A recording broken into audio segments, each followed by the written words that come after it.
आत्मा रामानन्दरमण आत्मा रामानन्दरमण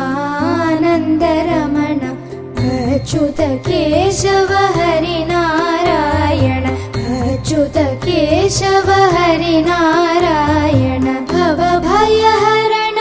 वन्दित चरण भवभयहरण वन्दित चरण